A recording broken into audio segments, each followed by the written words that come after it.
السلام علیکم، میرا نام ڈاکٹر فاریہ عثمانی ہے. میں جنرل سرجن ہوں اور ایسوسیٹ پروفیسر آف سرجری ہوں. ویسے تو میں بہت ساری سرجریز کرتی ہوں جنرل سرجری کے حوالے سے، لیکن میرا خاص انٹرسٹ بریسٹ ڈیزیزز پہ. آج کے دن میں جو کہ ایک کامن بریسٹ ڈیزیزز ہیں جو کہ بہت ساری خواتین میں پائی جاتی ہیں، اس کے بارے میں کچھ بات کرنا پسند کروں گی. سب سے پہلے تو اپنے مائنڈ میں یہ بات کلیئر کر لیں خواتین کہ ہر گانٹ جو ہے وہ کینسر نہیں ہوتی، مگر اس کو اگنور بھی نہیں کرنا چاہیے. ایک ڈیزیز ہوتی ہے فائبروڈینوما، بینائن ڈیزیز ہے، کبھی بھی کینسر نہیں بنتی، لیکن اس گارڈ سے لوگ پریشان ہو کے روتے دھوتے آتے ہیں. اس سے پریشان ہونے کی ضرورت نہیں ہے، میڈیسن سے اس کا علاج نہیں ہے. اگر کسی کو ضرورت ہو تو اس کا آپریشن ہوتا ہے، لیکن اگر اسے چھوڑ بھی دیا جائے تو کوئی نقصان دہ چیز نہیں ہوتی، بشرطیکہ کہ سارے ٹیسٹ کروا کے اور بایوپسی کروا کے یہ ڈائگنوز ہو جائے کہ آیا واقعی وہ فائبروڈینوما ہے. فائبروڈینوما کا آپریشن 2-3 صورتوں میں ہوتا ہے کہ یا تو وہ تیزی سے اس کا سائز بڑا ہونے لگے، یا پھر اس کے اندر کوئی پیشنٹ کو کاسمیٹیکلی ایشو محسوس ہونے لگے یا سائز بڑے ہونے کی وجہ سے اس کو درد محسوس ہو. دوسری کامن ڈیزیز جو ہے وہ فائبروسسٹک ڈیزیز آف دا بریسٹ ہے. جیسے کہ عام طور پہ خواتین یہ کہتی ہیں کہ جو ان کے مینسز ہیں، پیریڈز آنے سے پہلے 10 دن پہلے سے تھوڑا سا ہیوینس فیل ہوتی ہے، بریسٹ میں، چھاتی میں درد محسوس ہوتا ہے، اور کچھ کو بہت زیادہ ہوتا ہے. مگر یہ جیسے ہی پیریڈز کا فلو ہو جاتا ہے یہ درد کم ہو جاتا ہے. لیکن کبھی کبھار یہ ڈیزیز بہت کامن ہے، یہ تقریباً 50% خواتین میں کامن ہے. مگر کبھی کبھار یہ بھی ہوتا ہے کہ مرض اتنی شدت اختیار کر لیتا ہے کہ تھرو آؤٹ دا منتھ یعنی پورے مہینے ہوتا رہتا ہے. بہتر ہے کہ اس کے لیے کسی جنرل سرجن سے رجوع کیا جائے تو وہ آپ کو کچھ دوائیں جیسے ایوننگ پرمروز آئل یا پین کلر دیں گی. لیکن اصل میں بات سمجھنے کی ہوتی ہے کہ یہ نقصان دہ نہیں ہے، یہ کبھی بھی کینسر نہیں بن سکتی اور یہ قابل علاج ہے. تیسرا جو زیادہ ہوتا ہے کہ نپل میں سے ڈسچارج، کبھی بلڈ آ رہا ہے، کبھی ملک جیسا آ رہا ہے، کبھی جو ہے وہ گرینش بلیک کلر کا آ رہا ہے. سب سے پہلے میں لیتی ہوں کہ گرینش بلیک کلر یہ ہوتا ہے دودھ کی نالیوں کا انفیکشن جسے ہم ٹیکٹیکٹیزیا کہتے ہیں. اس کو ہم شروع میں تو دواؤں سے ٹریٹ کر سکتے ہیں، لیکن اگر یہ چیز بڑھ جائے تو پھر ہمیں اس کا آپریشن کرنا پڑتا ہے.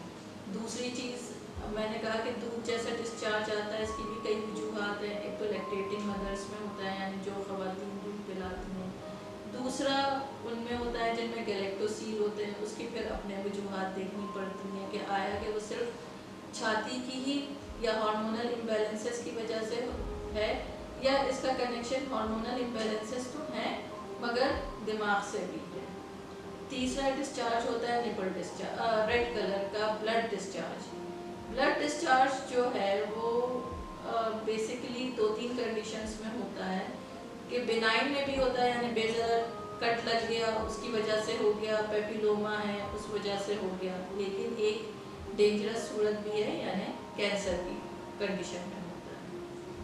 تیسری چیز ہے بریسٹ ایبسس جو کہ عام طور پر لیکٹیٹنگ مدرس جو کہ خواتین دودھ پلاتی ہیں ان میں کامن ہے. اس کے علاوہ جو ہے ہمارے معاشرے میں بریسٹ کینسر بہت کامن ہے، لیکن کینسر کا ورڈ صرف کینسر ایسا ورڈ ہے کہ اس کو سنتے ہی لوگ سمجھتے ہیں کہ ان کے ڈیتھ سرٹیفکیٹ پہ سائن کر دیا گیا، جبکہ ایسا بالکل نہیں ہے. یہ ہمارے پاکستان میں ہر 8 میں سے 1 عورت کو ہے، بے شک ہے موجود ہے، لیکن یہ کیوریبل ہے، علاج قابل علاج ہے. اور صرف کیوریبل کا مطلب یہ نہیں کہ 2-4 سال کے لیے صحیح ہو جائے گا، بلکہ اگر اس کا پراپر ٹائم پہ صحیح علاج کرایا جائے تو یہ ہمیشہ کے لیے ختم ہو سکتا ہے. جیسا کہ میں آپ لوگوں کو بتا رہی تھی کہ ہر گارڈ کینسر نہیں ہے، اور اگر گارڈ کینسر ہو بھی تو بھی قابل علاج ہے بشرطیکہ کہ صحیح ٹائم پہ اس کا پتہ چل جائے. اب آپ لوگ یہ کہہ سکتے ہیں کہ کس طرح پتہ چلے اور ہمیں کیسے پتہ کہ یہ گارڈ کینسر والی ہے اور یہ گارڈ کینسر والی نہیں ہے. تو اس کے 2 طریقے ہیں. ایک تو آپ سال میں 1 دفعہ کسی سرجن سے اپنی چھاتیوں کا معائنہ ضرور کرائیں. ہمیں اپنی ہیلتھ سیفٹی کا خیال رکھنا چاہیے. اور اس سے پہلے ہر عورت کو ہر لڑکی کو عورت کو اپنی چھاتی کا معائنہ خود کرنا چاہیے.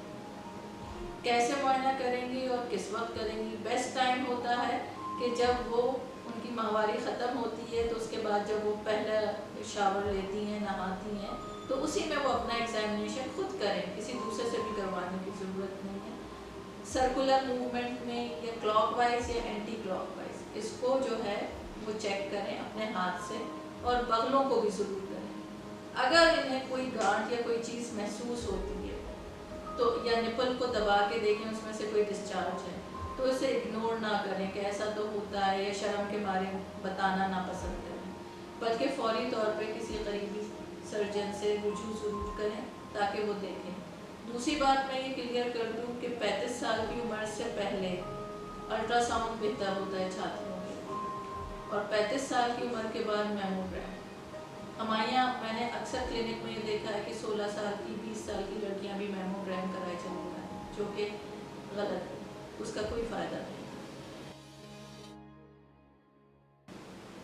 اب یہ ہے کہ اگر یہ گانٹھ پتہ چل گئی تو میرا کہنے کا مقصد جو تھا کہ یہ اگر ارلی ڈیٹیکٹ ہو جائے، یعنی شروع میں ڈیٹیکٹ ہو جائے، جب اس کا سائز چھوٹا ہے، لیس دین 2 سینٹی میٹر ہے، 1 سینٹی میٹر ہے، تو صرف ہم گانٹھ نکال کے اس کے مختلف جراحی سے اس کو پہلے بایوپسی سے ٹیسٹ کریں گے. بایوپسی بھی کئی قسم کی ہوتی ہے، FNAC ہوتی ہے سوئی والی، یا 2 کٹ بایوپسی، یا نکال کے اس کے بعد ہم اس کا اسٹیج یا اس کا ٹائپ آف دیکھ کے کہ اس کو کیمو تھراپی کی ضرورت ہے، نہیں ہے، ریڈیو تھراپی کی ہے، نہیں. عام طور پہ بہت چھوٹی گانٹھوں کو اس کی نہیں ہوتی، ارلی ڈیٹیکشن ہوتا ہے، چھاتی بھی محفوظ رہتی ہے، چھاتی کو بھی نکالنا نہیں پڑتا، اور وہ چیز بالکل صحیح ہو جاتی ہے. بس فالو اپ کی ضرورت ہوتی ہے کہ ہر 6 مہینے سال پہ دکھا لیں. دوسری بات یہ کہ اگر فرض کریں تھوڑا بڑا سائز ہے تو بھی ہم یہ کر سکتے ہیں. اس سے نہ ڈریں کہ میری چھاتی نکل جائے گی تو میں کیا کروں گی، یا سوشلی آکورڈ فیل کریں. دیکھیں جب انسان زندہ ہے تو اس چھاتی کا کوئی فائدہ نہیں، اور مصنوعی طور پہ بھی چھاتیاں بن جاتی ہیں جو کہ میں بناتی بھی ہوں، اور اس سے جو ہے اس میں کوئی ایسا فرق پتہ نہیں چلتا کسی کو کہ آپ کی چھاتی موجود ہے یا نہیں موجود، نہ احساس میں نہ دیکھنے میں، کسی میں نہیں پتہ چلتا. اور اس کے بعد کیمو تھراپی سے دوسرا سوال یہ آتا ہے عام طور پہ لوگوں کا کہ کیمو تھراپی ہوگی، جی بالکل ہوگی. تو کیمو تھراپی سے بھی نہیں ڈرنا چاہیے.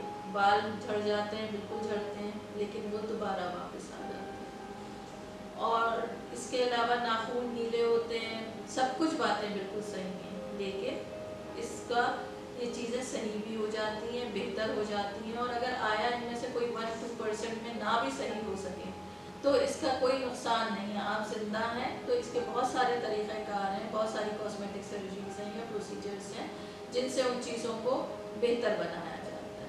جیسے کہ میں نے آپ لوگوں کو بتایا کہ یہ تمام کہ آپریشن ہو گیا چھاتی کا، پھر اس کے بعد کیمو تھراپی، ریڈیو تھراپی ہو گئی. اس کے تقریباً 3 مہینے کے بعد ہم ریکنسٹرکٹیو سرجری کر سکتے ہیں. ریکنسٹرکٹیو سرجری سے کیا مطلب ہے؟ صرف ضروری نہیں ہے کہ آپ کو مصنوعی چھاتی، ایک تو ہم ایکسٹرنلی خواتین کو دیتے ہیں کہ وہ پہنیں، اس سے بھی نہیں پتہ چلے گا. دوسرا یہ ہوتا ہے کہ اسکن کے اندر سے سلیکون جیل امپلانٹس ڈالتے ہیں، وہ بھی جب ہو جاتے ہیں پرماننٹ رہتے ہیں اور کسی کو پتہ نہیں چلتا. تیسرا طریقہ کار ہے کہ ہم مسل اٹھا کے اور آپ ہی کے پٹھوں سے اس چھاتی کو بنائیں. کوئی بھی طریقہ کار جو کہ اس مریض کے لیے موزوں ہوتا ہے وہ ہم اختیار کر سکتے ہیں، لیکن خدا را آپ لوگ جو ہیں وہ علاج سے نہ پیچھے ہٹیں اور اپنے آپ کو ڈاکٹر کے پاس جانے سے نہ ڈریں. شکریہ. دوسری اہم بات میں یہ کہنا چاہوں گی کہ جن کے خاندان میں چھپانے سے بہتر ہے کہ نہ پتہ ہو، جن کے خاندان میں جیسے کہ والدہ، دادی، نانی، خالہ، پھوپھی، یہ وہ ریلیشنز ہیں کہ ان میں اگر کسی کو بریسٹ کینسر ہوا ہے تو ان کے جو رشتہ دار ہیں ان کو چاہیے کہ اپنا معائنہ ضرور کروائیں اور ڈاکٹر کو ایک دفعہ ضرور